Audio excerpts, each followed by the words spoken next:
Nos ha tocado vivir una coyuntura difícil que nos reta como ciudadanos y nos une como país.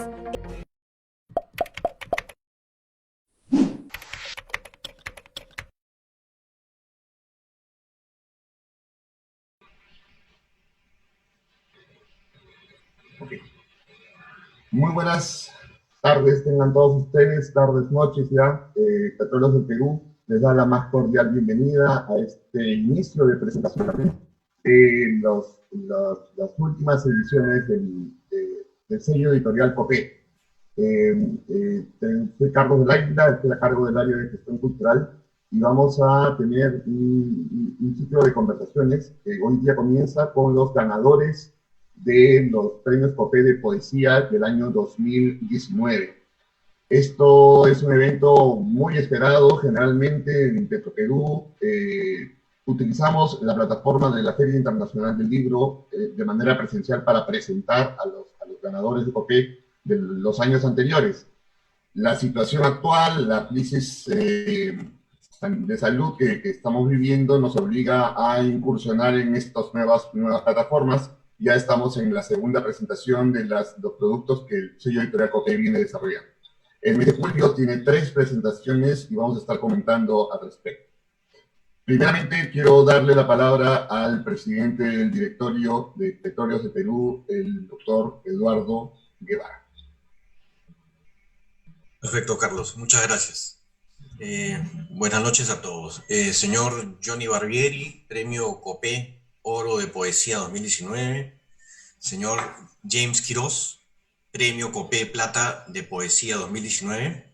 Señora Karen Vila, Premio COPE Bronce en Poesía 2019. Doctor Marco Martos, comentarista de las obras. Señora Julia Wong, comentarista de las obras. Señora Andrea Cabel, comentarista de las obras. Familiares, amigos todos, tengan ustedes muy buenas noches. En Petróleos del Perú nos sentimos muy privilegiados de poder continuar la promoción y estímulo de la creatividad cultural, a pesar de las difíciles circunstancias que nos ha tocado vivir a todos. Si bien consideramos que la prioridad de atención a la salud y la vida de las personas es lo primordial para nosotros, consideramos también fundamental continuar con la promoción de la cultura como contribución al desarrollo del país, como lo hemos venido realizando durante algo más de los últimos 40 años, y siendo esta contribución también importante en el contexto en el cual nos encontramos, dado que permite a todos poder tener otros elementos de poder ocupar también nuestros tiempos, ¿no? Como es sabido por todos ustedes, nuestro sello editorial COPE acostumbra a presentar a inicios del tercer trimestre las ediciones ganadoras, lo cual cumplimos en esta oportunidad a pesar de las circunstancias. Y las limitaciones nos estamos congregando de una manera no convencional, ¿no? Digamos, creo que yo la manera convencional hoy en día, ¿no? Que es reunirnos ahora todos virtualmente,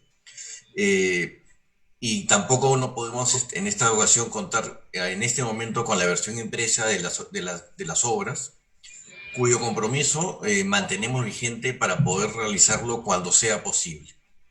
Situaciones como esta debe permitirnos repensar los resultados de nuestras acciones cuando atendemos a la población equitativamente y proponemos actividades colectivas. La gestión cultural de Petroperú no está ajena a esto y desde ya ha replanteado sus acciones culturales a través de nuestras diversas plataformas digitales, a través de las cuales estamos poniendo a disposición varias de las obras que hemos publicado. No obstante, seguir con este tipo de actividades, presentando ahora virtualmente nuestros productos editoriales, fortalece nuestra necesidad de compartir cultura, promover creatividad cultural y estimular la ciudadanía y el intercultural en forma permanente. Hoy tendremos a nuestros ilustres ganadores de nuestro tradicional premio COPE en Poesía 2019, con los acertados comentarios de Marco Martos, Alicia Wong y Andrea Cabel.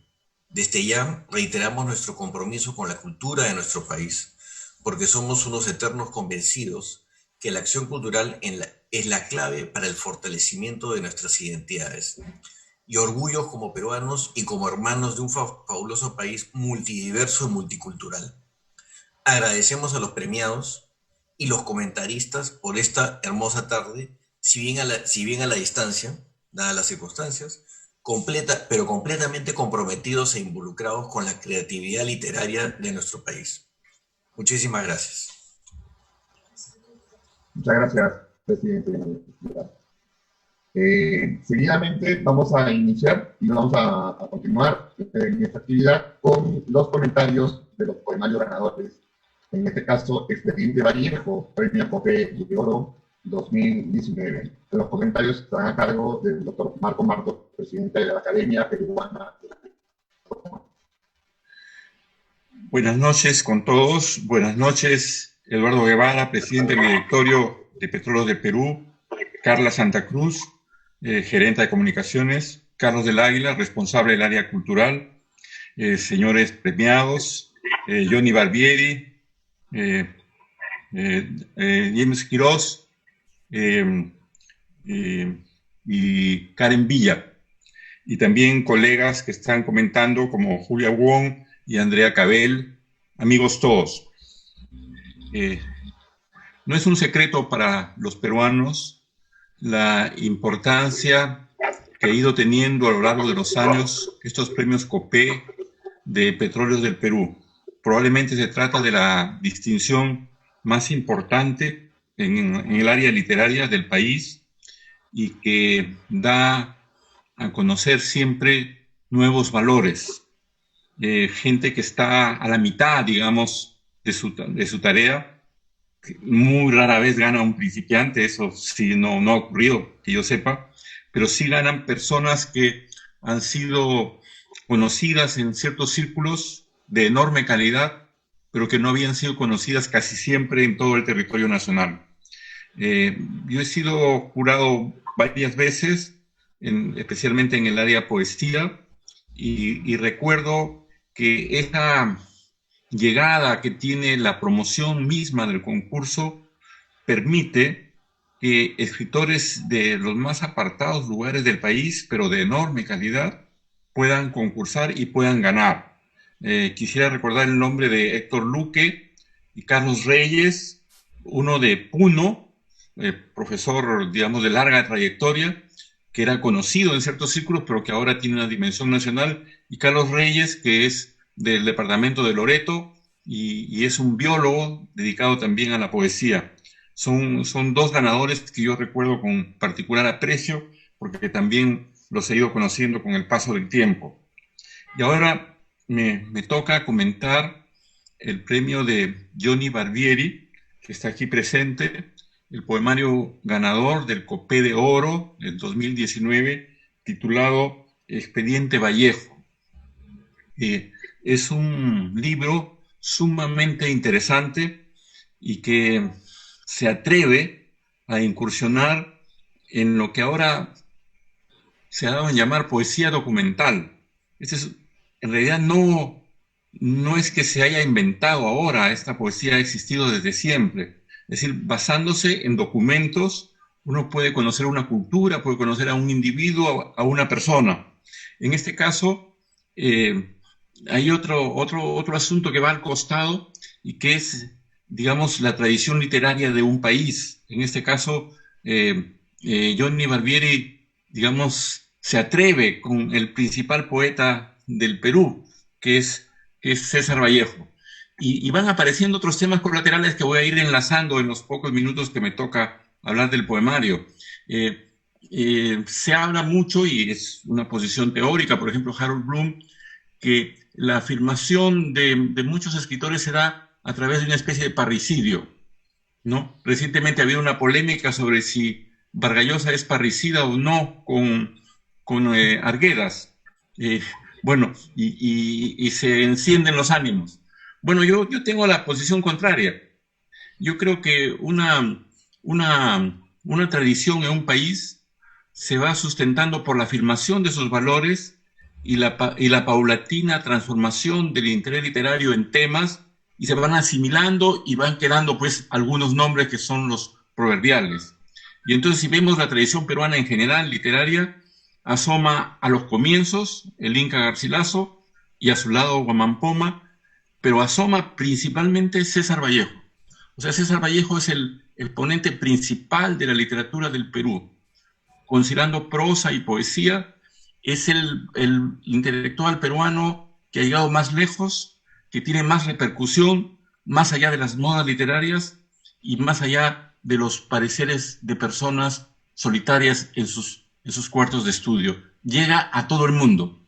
Bueno, Johnny Barbieri, en su libro, tal como él mismo lo declara, había leído en su juventud, en su remota juventud, en la primera juventud, porque él todavía sigue siendo un escritor joven, había leído esas cartas desgarradoras que Vallejo dirigió a Pablo Abril de Vivero, su amigo muy cercano.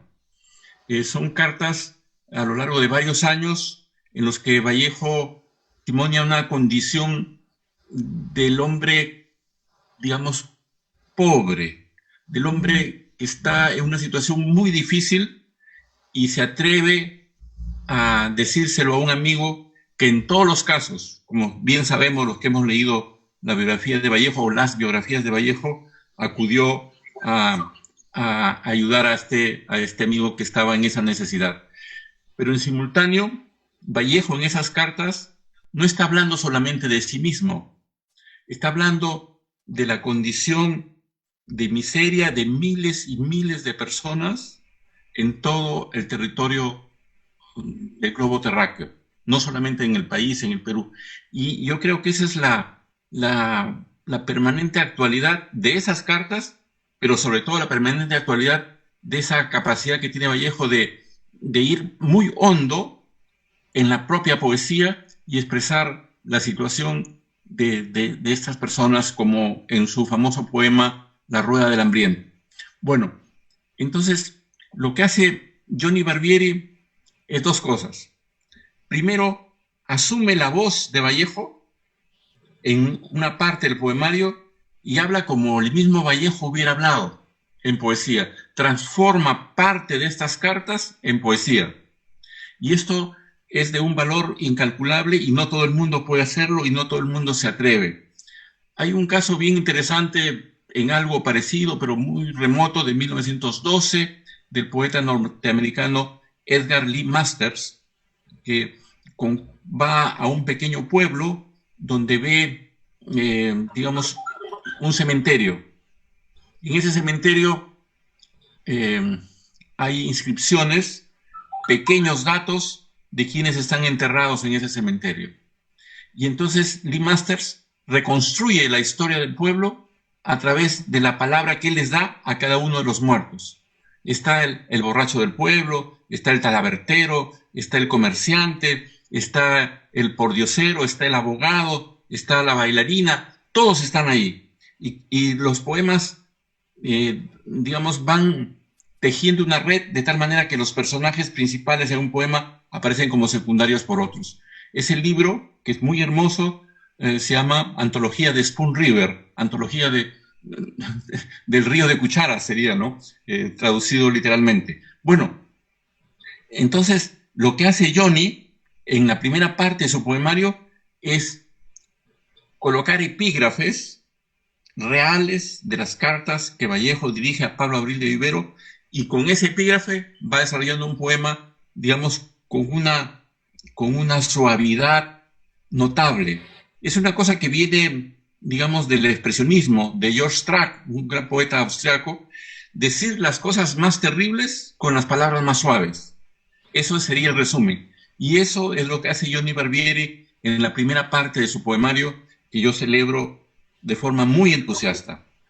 Y en la segunda parte del poemario, digamos, cambia la voz que escribe los poemas. En la primera, Johnny se ha metido en la personalidad de Vallejo y habla como el mismo Vallejo hubiera querido hablar. Pero en la segunda parte complementa eso con su propia experiencia parisina recorriendo los lugares sagrados para los peruanos en los que estuvo César Vallejo. Esos poemas, que son la voz misma de Johnny ya sin intermediación posible, son también extraordinarios. Yo creo que esta combinación de dos voces, una de Vallejo y otra del propio Johnny, en la voz misma de Johnny, es lo que motivó al jurado por unanimidad dar el premio a este poemario que a mí francamente me ha conmovido. Y una cuestión, digamos, importante es realmente la absoluta, digamos, honradez de los miembros del jurado, que discutimos de forma, digamos, muy amistosa, intercambiamos opiniones. Los otros poemarios también hubieran podido ganar en otras circunstancias, seguramente, pero yo quiero saludar a mis compañeros de jurado, precisamente porque han sabido discutir. Es una cosa muy hermosa cuando los jurados, digamos, discrepan y coinciden con altura. Y eso ha ocurrido en todos los casos en los que yo he sido jurado de los premios COPE. Y quisiera subrayar también que la aparición de este poemario significa para mí, y yo creo que para los peruanos que lo lean a partir de ahora, la consagración definitiva de un gran valor que es Johnny Barbieri. Yo he conocido a Johnny Barbieri de lejos en estas circunstancias y de verdad que me honraría en ser su amigo. Muchísimas gracias a todos. Muchísimas gracias, don Marcos. Seguidamente vamos a tener las palabras de Andrea Cabell, poeta. Ella se va a encargar de comentarnos la obra ganadora del premio Copé de Plata, En los bosques de la infinita música, de James Joyce. Andrea, tus palabras.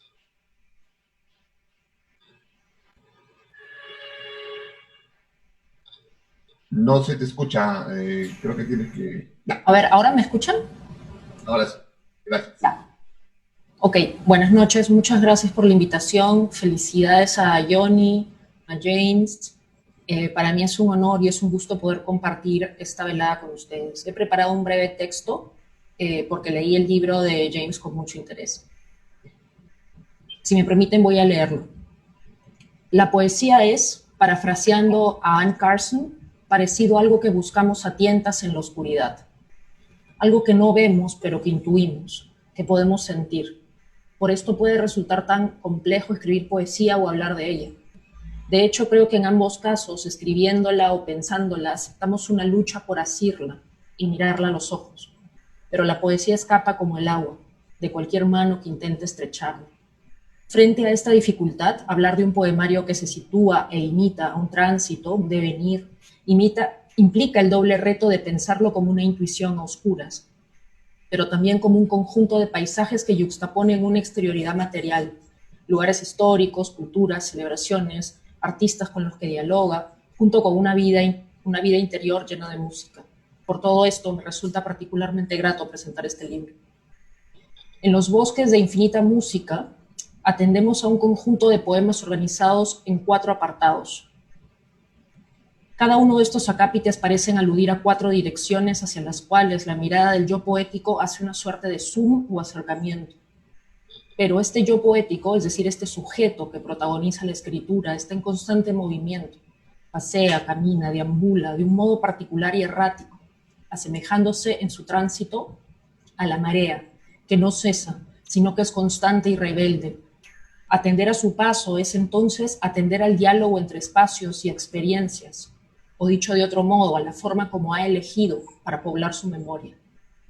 No en vano, por ejemplo, aparece Odiseo, un héroe legendario de la mitología griega que viaja y atraviesa diversas aventuras que lo llevan finalmente a regresar a su lugar de origen, digamos, al Nostos.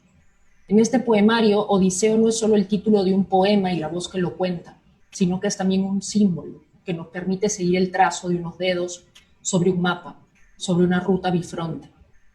Al respecto me parecen necesarios algunos apuntes. Quirós ha llenado estas páginas de espuma, de orillas, mareas, muelles, olas, con protagonistas del espacio interior del yo poético y del otro exterior en el que habita la urbe, el mar, la provincia y la ciudad. En esta línea nos interesan particularmente las dos últimas secciones del poemario. Bonzos, título del tercer apartado, es la castellanización de la palabra japonesa bonzu, que significa monje budista.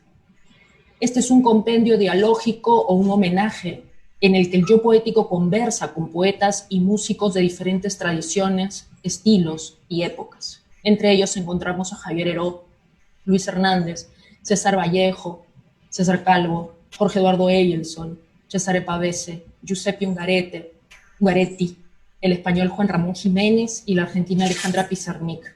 Dialoga con músicos y compositores como Chopin y Cohen. Cada poema conversa, como comenté antes, no solo con el estilo de dichos autores, sino con su poética. Por ejemplo, en el poema Hernández, Quirós escribe: hermanito, no has comentado el poema que te escribí ni has sospechado que pueda ser el último. Hay un disco de regalo para ti. Recógelo cuando vuelvas de aquel concierto. El uso de la palabra hermanito, la escritura que imita la estética epistolar, la alusión a la música, todo esto perfila claramente un diálogo con un interlocutor al que se conoce bien. Hernández, su escritura, sus palabras, su conocida melomanía, aparece en en ese bosque que Dios ha sembrado. Otro poema, tipo homenaje, es el que dedica a Eyelson, que es un poema muy interesante que alude a Habitación a Roma, ¿no? Y que también habla de los nudos, que justamente es una referencia a los quipus, que es el homenaje prehispánico que Eyelson, ¿no?, plantea inspirándose en la textilería peruana. La última parte de este libro es quizás la que más me ha interesado, se llama Arden las ciudades. Y hay sujetos y hay eventos aislados, pero en los que suceden muy particulares dinámicas de poder. Por ejemplo, Conga, en el 2011, la salida del rey Momo, que alude al primer día de un carnaval en Cajamarca, el día en que Mampuesto trajo a los muertos por la ciudad, que alude al fenómeno del Niño, del 98, cuando una gran cantidad de tumbas fueron destruidas en el cementerio del Mampuesto. Este es un poema que expone muy claramente la relación continua entre los espacios interiores y los exteriores del yo poético. Rezan las noticias de diversos diarios peruanos que el cementerio de Mampuesto, por su ubicación, sufrió los impactos de huaicos provocados por la lluvia del fenómeno del Niño. Me parece interesante elaborar en un poema la imagen de cuerpos inertes flotando, frescos y limpios como la última vez. Estos son versos de Quirós, siendo observados por el yo poético que camina, que los mira, que los entrega.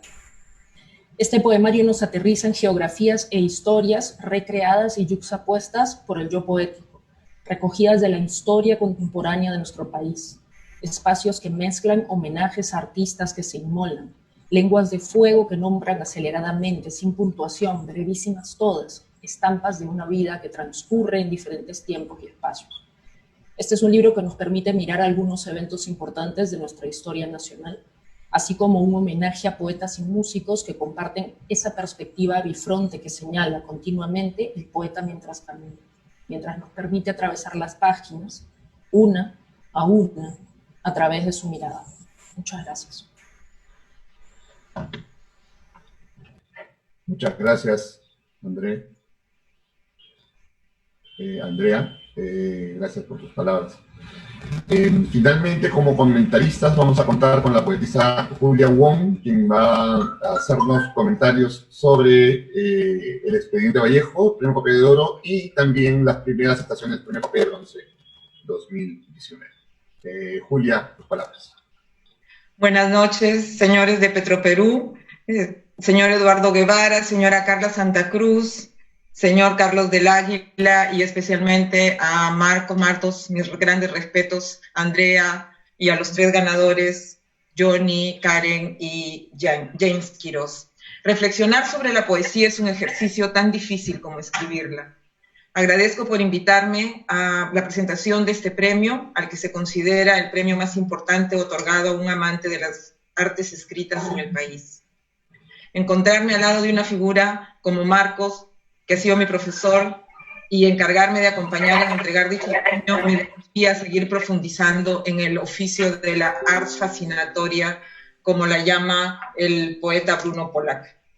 Sea como sea, la difusión, la investigación y la expresividad del lenguaje a través del discurso poético sigue siendo extraña en un país como el Perú, como seguir dibujando líneas en Nazca. Esas incomprensiones esperan ser vistas desde una altura menos esperada y devolver un diseño que solo en conjunto delatan un trabajo del alma. Los poemarios ganadores que llegaron a mis manos me cuentan la historia del país de mi madre, país mío un poco, país de todos los peruanitos de Carlos Germán Belli, país lejano, inocente, turisteado, vapuleado, abusado, siempre amado, apasionante e inspirador para el magma poético más suculento. 3 poetas quedaron merecedores del Copé de Oro, Plata y Cobre, y he podido leer acuciosamente a Barbieri y a Karen, de Copé de Oro y Cobre respectivamente. Deseo felicitar a los participantes por seguir creyendo en la escritura, por creer en esas voces o duendes que aparecen en sus hojas vacías, en sus noches febriles, y tienen las palabras dispuestas para seguir gestando imágenes que puedan mantener la mirada en el Perú, permitiendo a los lectores observar el lenguaje, generando entre vigilia y ensueño como el mejor camino hacia nosotros. Ganar un premio es más que un reconocimiento al trabajo y dedicación. Creo que es una medida del absoluto para un escritor en su paso por el tiempo. Y relativiza la inmediatez y el devenir porque convierte al poeta en un ser ontológico que ha venido a trascender dentro de su comunidad. Aquí tengo los textos de Barbieri, que también me impresionó mucho. Lo he titulado París está lleno de otros y no de mí. Admito que Johnny Barbieri ha hecho un trabajo de exégesis importante para escribir este conjunto de poemas que rinden un obvio homenaje al poeta más pobre, más peruano, más francés, más hispano y el más grande que representa al país. En mi humilde opinión, el discurso poético no trata de adecuarse a la veracidad de los hechos o la exactitud de las fechas o las cartas que escribiera Vallejo a Pablo Abril de Vivero, pero en este caso el ejercicio acertado de asemejar fechas y números a lo que puede ser un flashback elíptico al momento del exilio del poeta hasta nuestros días es mucho más que interesante.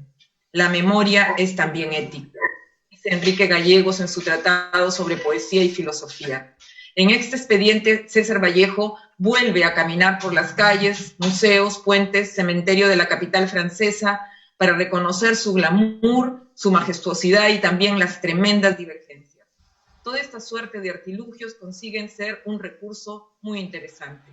Lo que queda claro, además porque está explícito en el preámbulo de página, es que la voz que acompaña en el 2019 al poeta Barbieri es el enorme guiño a su maestro Vallejo, aunque las circunstancias entre las coordenadas entre Perú y Francia no parecieran las mismas que el poeta usara para contar sus peripecias y vivencias.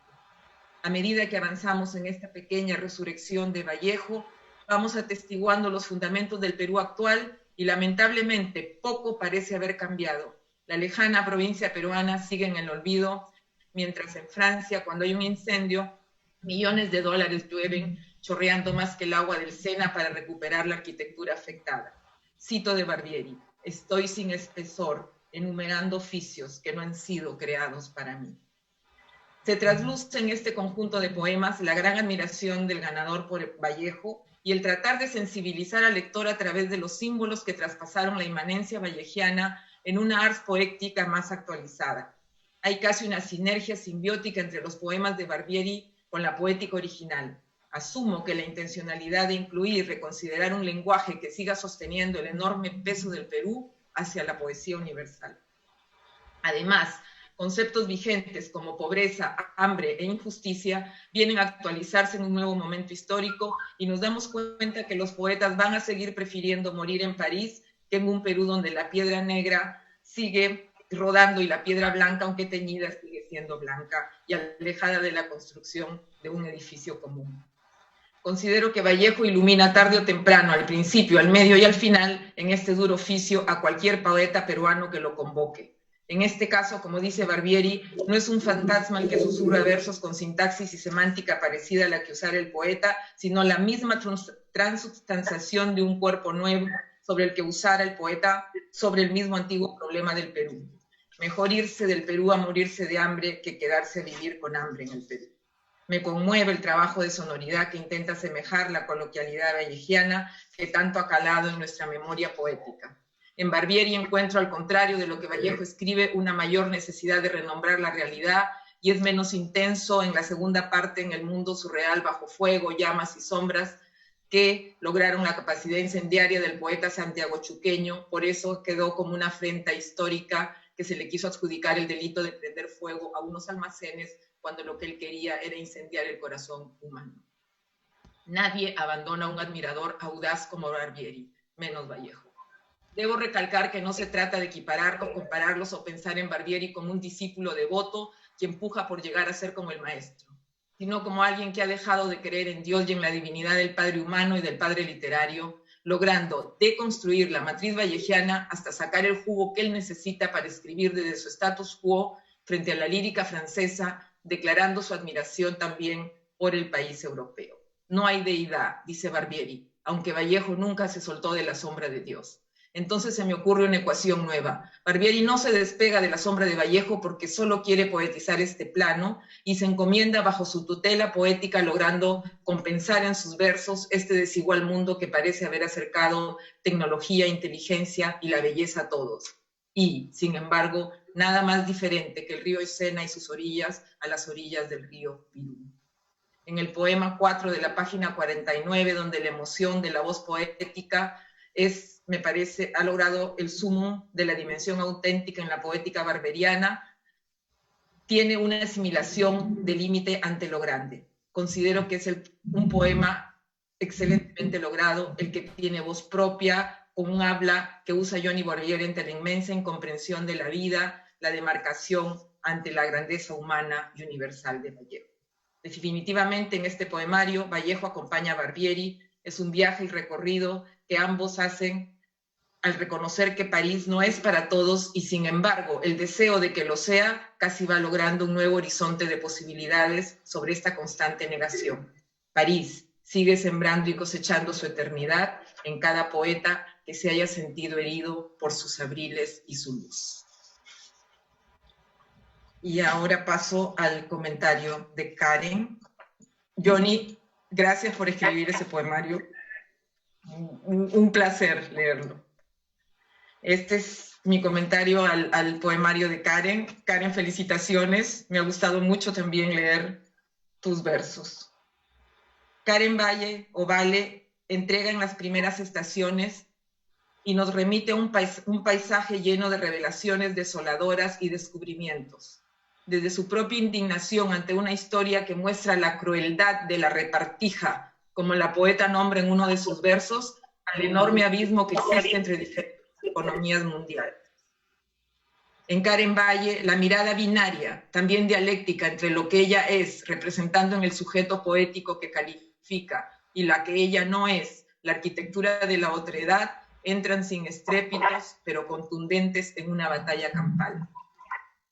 Aquí la voz poética se ubica para observar el paso del tiempo y las estaciones naturales que se combinan en un ciclo de nacimiento y muerte, construyendo un mundo a la medida de sus sentidos y simpatías. La poeta arrasa contra el concepto de capitalismo que ella ve reflejada en la bonanza de espacios turísticos como Mallorca, Menorca, y no puede olvidar la pobreza atestiguada en el Perú.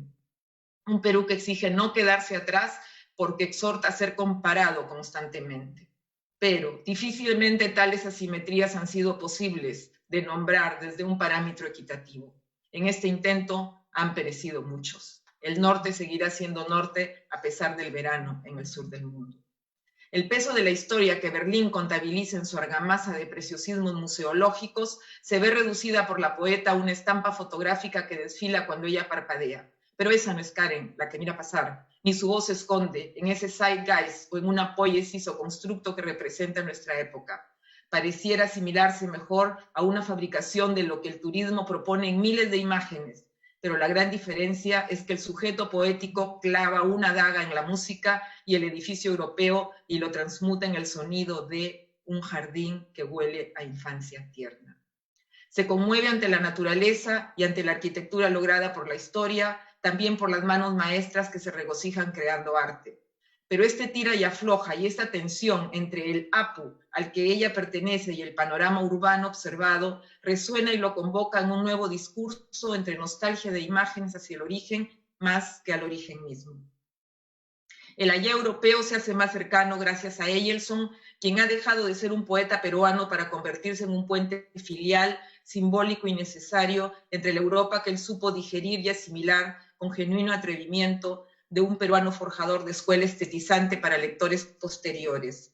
Todos somos deudos de Eyelson, nosotros quienes encontramos en su poética un respaldo para reconocer en Europa un constructo difícil y desafiante, además de aleccionador.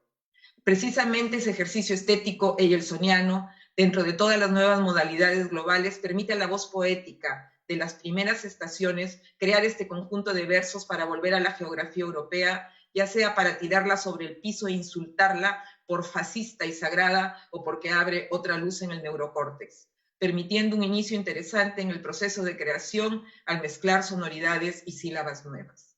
Ese alguien es Karen Valle, que viene de un espectro convulsionado, un Perú que se nombra en la opacidad del espejo o que arremete como fantasma detrás del limbo.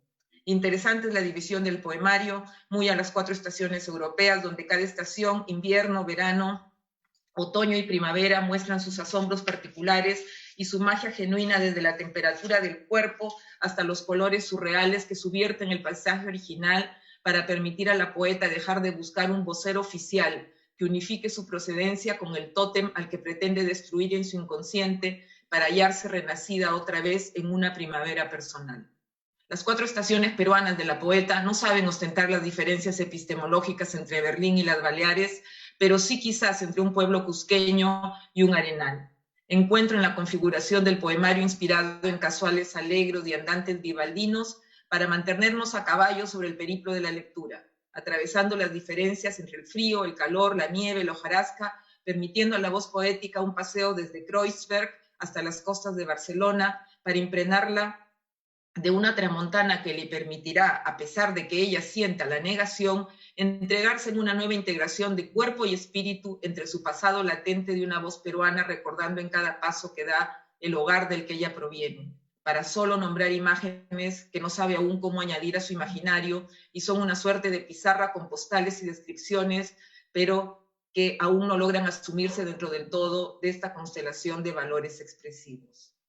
La poeta nombra a sus maestros como quien no quiere perder el vínculo con el lenguaje de la madre y muestra como estandarte dentro de su canon literario a Carmen Ollé, quien también tuviera un itinerario sugestivo por Europa, creando versos donde retrata esas flagrantes diferencias estéticas, económicas y culturales que convocan a su poética profunda, femenina y mordaz para atreverse a poner un pie en un lugar, un pie en el otro, y desarrolla así una síntesis unívoca entre las dos orbes con sus respectivos significantes. Muchísimas gracias, Julia, por tus acertadísimos comentarios. Gracias, Andrea, también por tus comentarios sobre el trabajo de Premio Copé de Plata, y don Marco Martos, ni qué decirlo también. Muchísimas gracias por su intervención.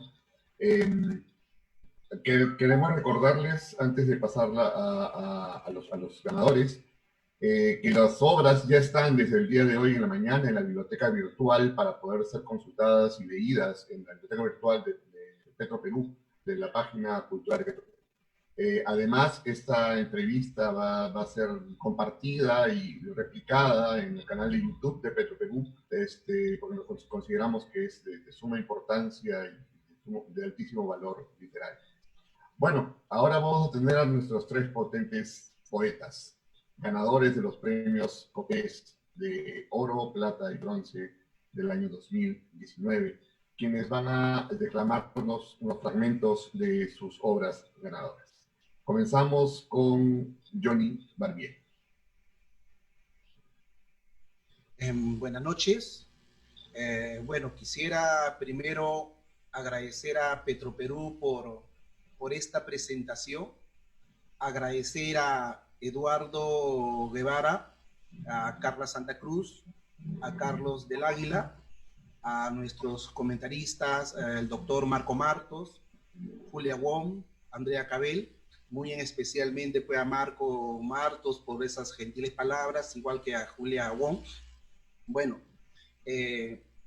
yo empiezo a escribir este libro cuando me reencontré con las 114 cartas que César Vallejo le había escrito a su amigo Pablo Abril de Vivero.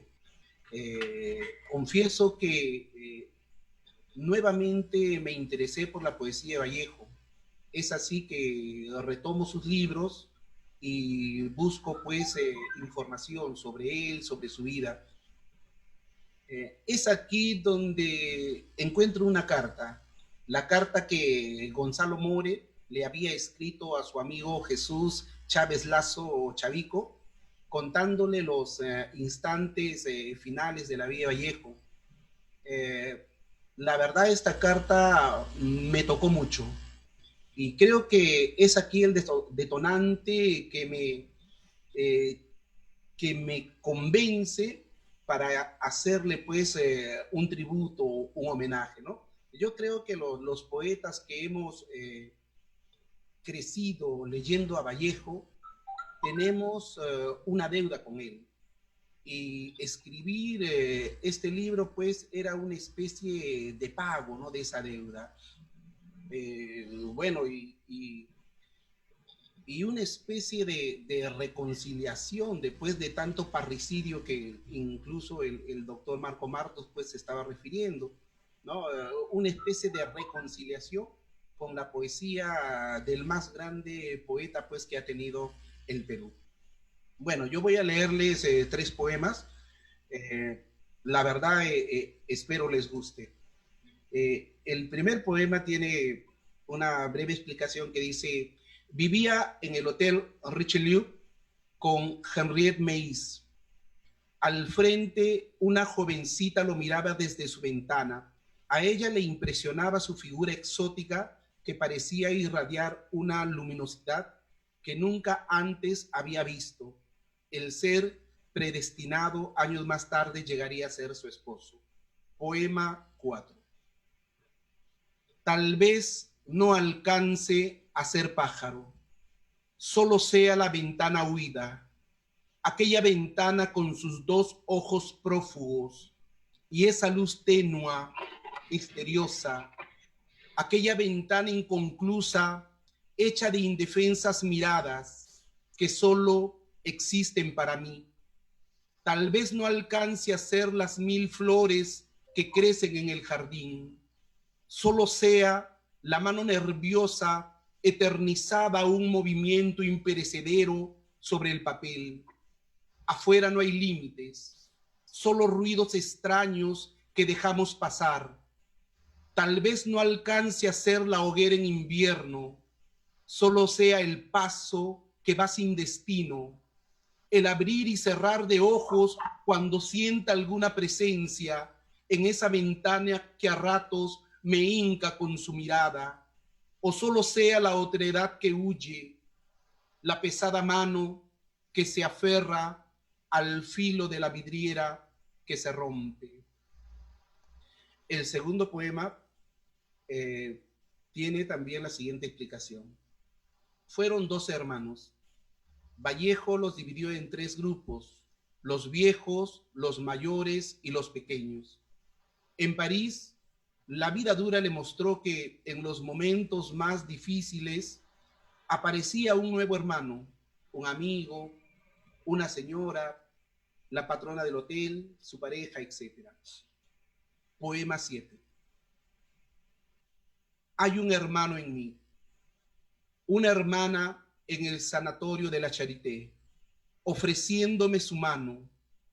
Al fondo 2 pájaros hermanados alzan vuelo y se van de París. La rugosa espera siempre de pie. Nada hay, solo el hermano pan en su funeral y la hermana leche arrodillada en un rincón. Está el hermano sin afeitar con su poncho de hule para cuando llueve en invierno.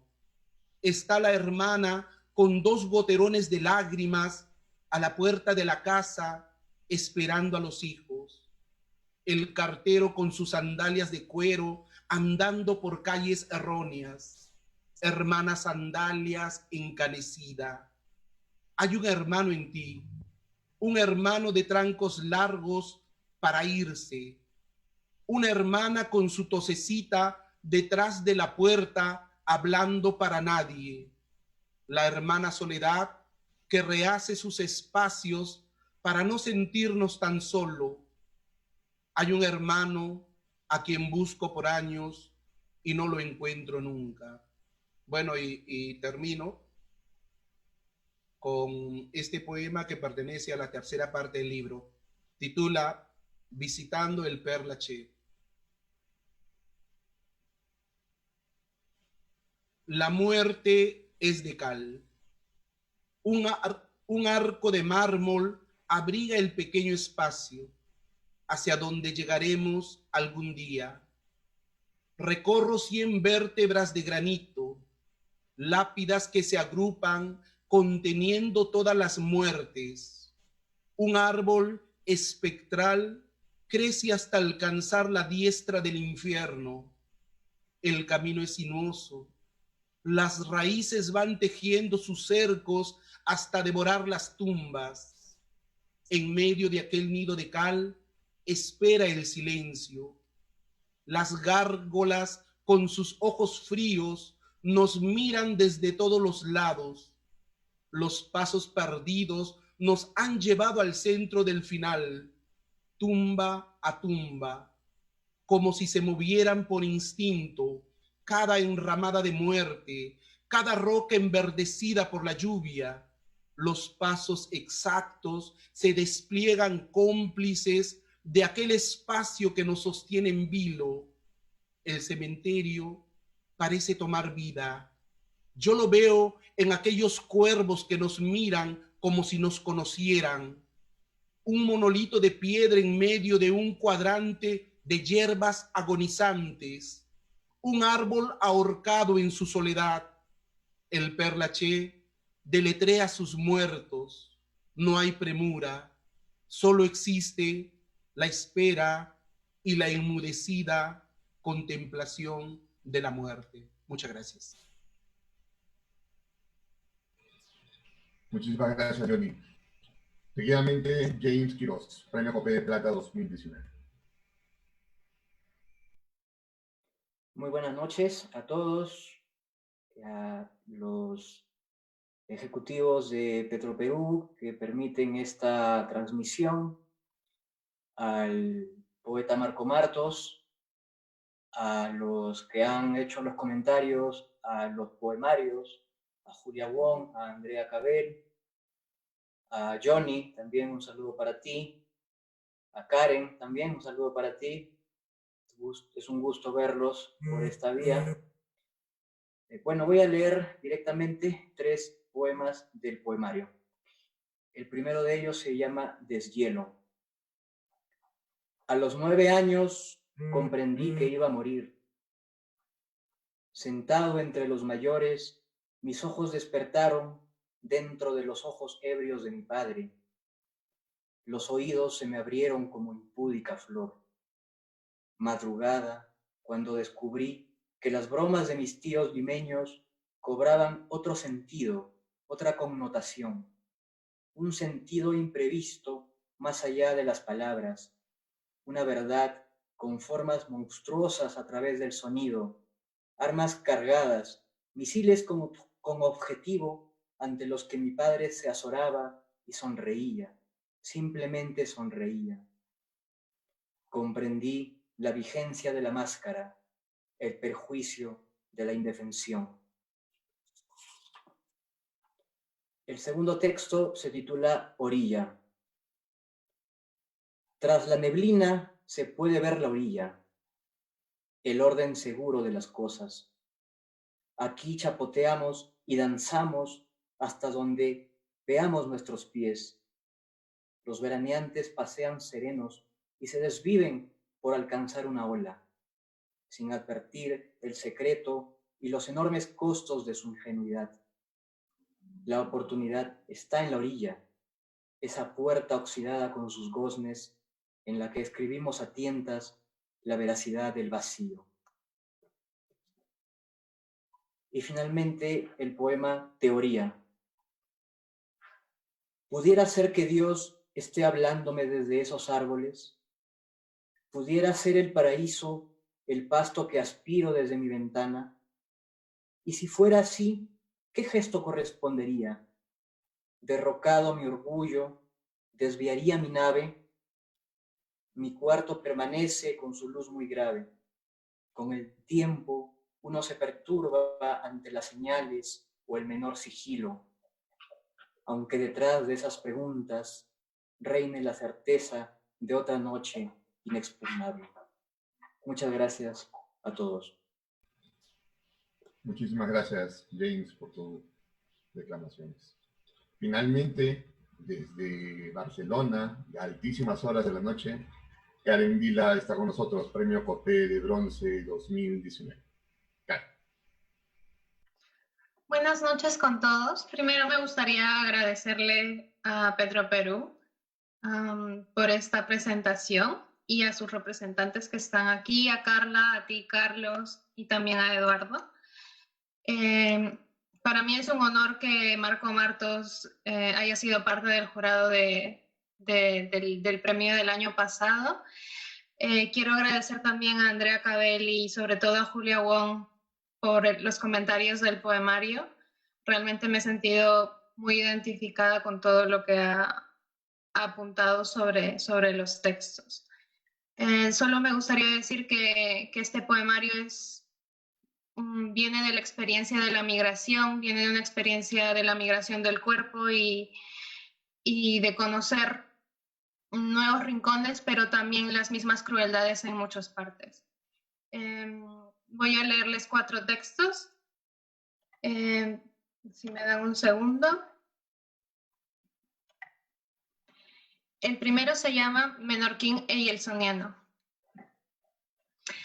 Brilla Eyelson en el cielo de Menorca, como un erizo estallado en 1000 estrellas, tiritando su luz azul, camuflándose en la noche mediterránea. Avanza lentamente hacia la cala, a sus líneas, rastro de los dedos celestiales que van esculpiendo la piedra primera, pero también la piedra última. Avanza, sereno, como flotando hacia el mar. Avanza, tortuga, piedra, cielo, salto. Avanza y sonríe mientras se ve reflejado en el fondo marino, en 1.000.000 de pequeñas algas como cabellos del Olimpo, rojos, verdes, violetas. Sus pies tocan las rocas tibias. Su cuerpo se va disolviendo en arena dorada, en aquel paisaje infinito de la costa, de cualquier costa, y se sumerge y alimenta el mundo, la poesía. El segundo texto que les voy a leer se titula A veces me siento una paria, y va así. A veces me siento una paria, con un carnet que reza, subdesarrollada, nostálgica y valiente. No me malentiendan, no me disgusta vivir fuera, bajo lo que yo llamaría el segundo mejor cielo de la humanidad entera. Claramente, Mi monochrome blue natal es el primero. Solo que a veces tampoco me agrada ser mandada, menospreciada, explotada, disminuida. Ser una tercermundista que escupe versos en las estaciones de metro. Y la vieja pregunta de Oye retorna a mí. ¿Por qué el psicoanálisis olvida el problema de ser o no ser gorda, pequeña, imberbe, velluda, transparente, raquítica, potona, ojerosa? Del mundo me pertenecen las campanadas, los pájaros y las sonrisas de los niños, y la luz, esa que va despertando como le da la puta gana en estos días de invierno sin nieve, algunas veces tamizada, algunas otras sombreada y misteriosa, entre las copas de los plátanos moribundos, algunas claras, tan claras, en los ojos de mi gato o de mi hombre.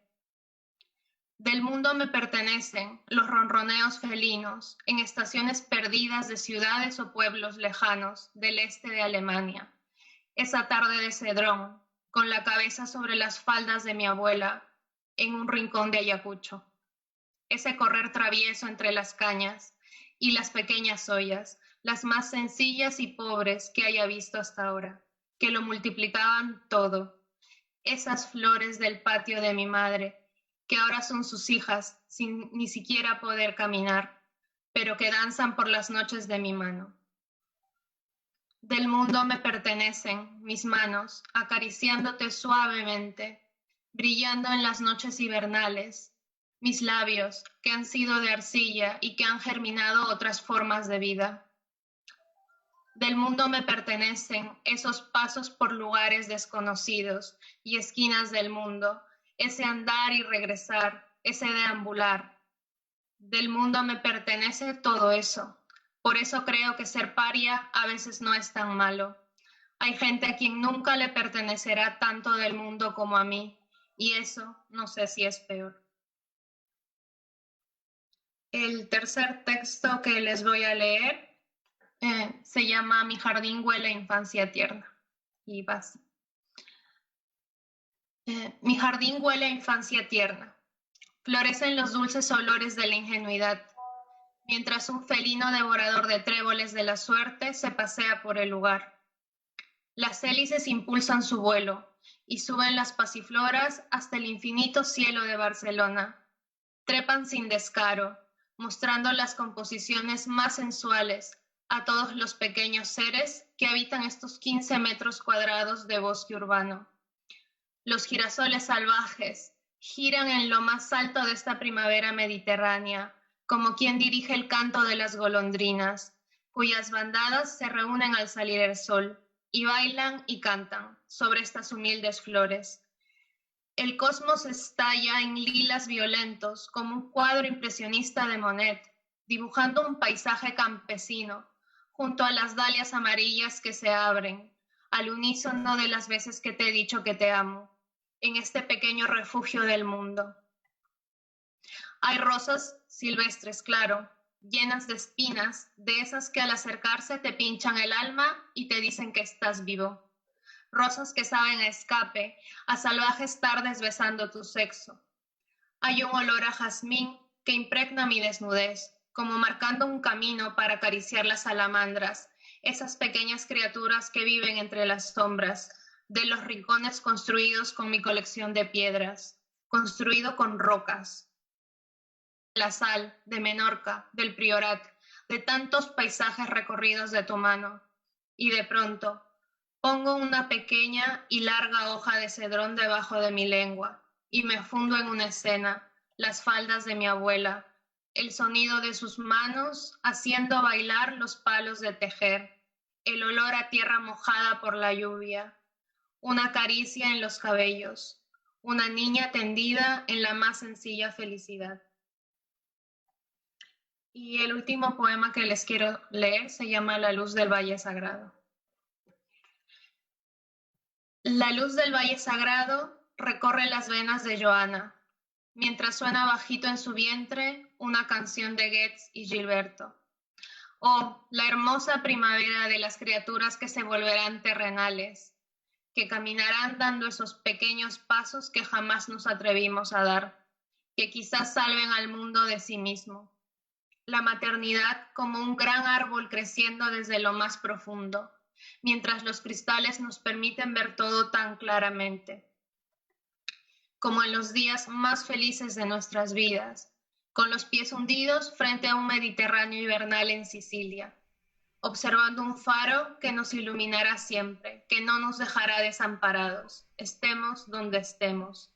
Bendita la belleza de las manos madres, de su luz de tarde, de su regazo y de su vientre adolorido, de las noches en vela y de los amaneceres con arrullos, de su cerrar de ojos, de su pequeña oscuridad aclarada con tanta luz, tanta, tanta, bendita primavera, temporada de la vida.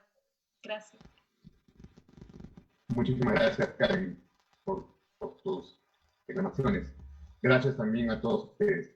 Expediente Vallejo, de Johnny Barbieri, la música de y las primeras estaciones de Camila, de Córdoba,